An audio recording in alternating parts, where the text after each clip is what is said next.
রাধে রাধে বন্ধুরা, রাধারানীর পরিবারে তোমাদের সকলকে স্বাগত। আজকে আবার আরেকটি রেসিপি নিয়ে চলে এলাম। আজকে তোমাদের সাথে আমি শেয়ার করব potato cheese ball. Potato cheese ball বানানোর জন্য আমি এখানে 3টে বড় সাইজের আলু ভালোভাবে প্রেসার কুকারে সিদ্ধ করে নিয়েছি। এবারে এই আলুগুলোকে একটা গ্রেটারের সাহায্যে ভালোভাবে গ্রেট করে নিতে পারো, বা একটা ম্যাশারের সাহায্যে বেশ সুন্দরভাবে ম্যাশ করে নিতে হবে।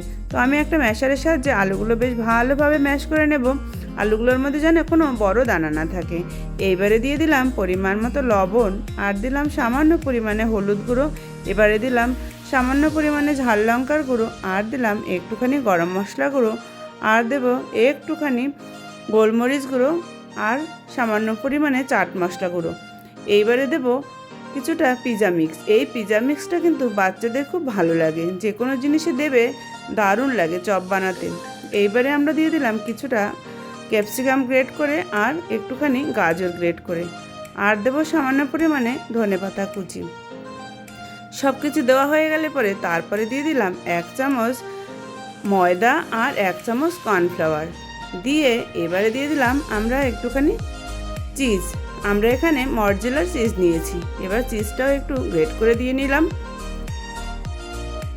দেখো চিজটাও কিন্তু আমার সুন্দরভাবে গ্রেট করে দেওয়া হয়ে গেল। এবারে সমস্ত উপকরণ হাতের সাহায্যে বেশ ভালোভাবে মিক্স করে নেব। মাখা হয়ে গেলে পরে দিয়ে দিলাম অল্প একটু সাদা তেল দিয়ে এবার আবার ভালোভাবে সুন্দর করে আলুটাকে মেখে একটা সুন্দর ডো তৈরি করে নেব। আলুটা আমার মাখা হয়ে গেল। এবারে আমরা বড় চামচের 3 চামচ নিয়ে নিলাম কর্নফ্লাওয়ার নিয়ে তার মধ্যে সামান্য পরিমাণে জল দিয়ে বেশ সুন্দর একটা ব্যাটার তৈরি করে নিতে হবে। এই ব্যাটারটা খুব বেশি পাতলাও হবে না, আবার খুব বেশি ঘনও হবে না। ব্যাটারটা তৈরি হয়ে গেলে পরে দিয়ে দিলাম সামান্য পরিমাণে পিৎজা মিক্স, আর দিলাম একটুখানি লবণ দিয়ে বেশ ভালোভাবে মিক্স করে নিলাম।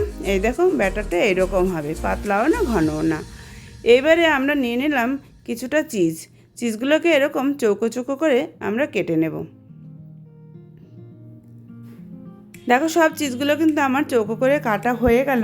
এইবারে আমরা এই ব্যাটারটা থেকে অল্প অল্প ব্যাটার নিয়ে আমরা পটেটো চিজ বল তৈরি করব। তার জন্য হাতে একটু তেল মেখে নিলাম, তারপরে অল্প অল্প করে এখান থেকে ডো নেব, নিয়ে সুন্দরভাবে গোল করে নেব। তারপরে হাতের সাহায্যে চাপ দিয়ে মাঝখানটা এবারে আমরা এই যে চিজগুলো যে আমরা কেটে রেখেছিলাম সেই চিজ একটা করে টুকরো দেব মাঝখানে, দিয়ে বেশ সুন্দরভাবে একটা বল তৈরি করে নেব। দেখো সবগুলো কিন্তু আমি এইভাবে তৈরি করে নেব। এই যে আবার একটা চিজ নেব, এরকম মাঝ বরাবর দেব, দিয়ে সুন্দরভাবে কিন্তু বল তৈরি করে নেব। এক এক করে এইভাবে আমি সমস্ত চিজ বলগুলো তৈরি করে নেব।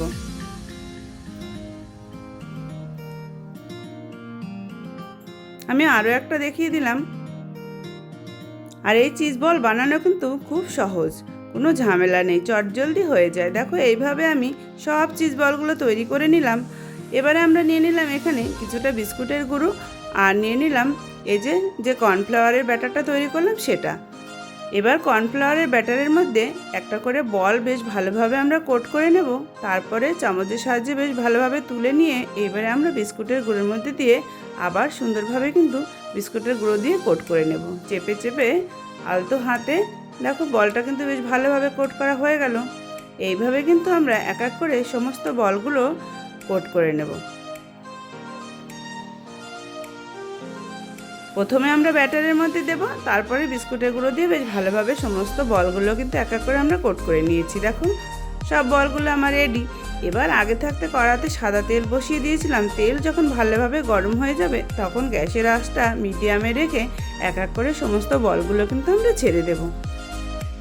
বলগুলো দিয়ে কিন্তু প্রথমেই কিন্তু নাড়াচাড়া করব না, আলতো হাতে একটু দেখো একদিকটা বেশ ভালোভাবে হয়ে গেলে পরে তারপরে আমরা উল্টে পাল্টে লাল লাল করে ভেজে নেব। এই চিজ বলগুলো কিন্তু আমার ভাজা হয়ে গেল। এবার এগুলো কিন্তু আমরা তুলে নেব।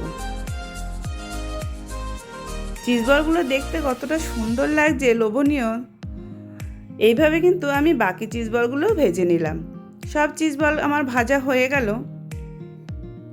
এবারে আমি একটুখানি ধনেপাতা কুচি দিয়ে পরিবেশন করলাম।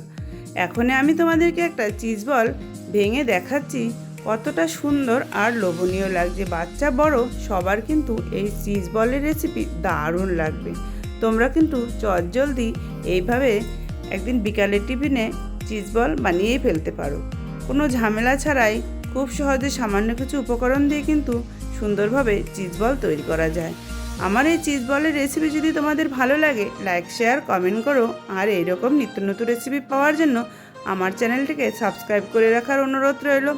আজ তাহলে আসি বন্ধুরা, দেখা হবে আবার আরেকটি রেসিপি নিয়ে। রাধে রাধে।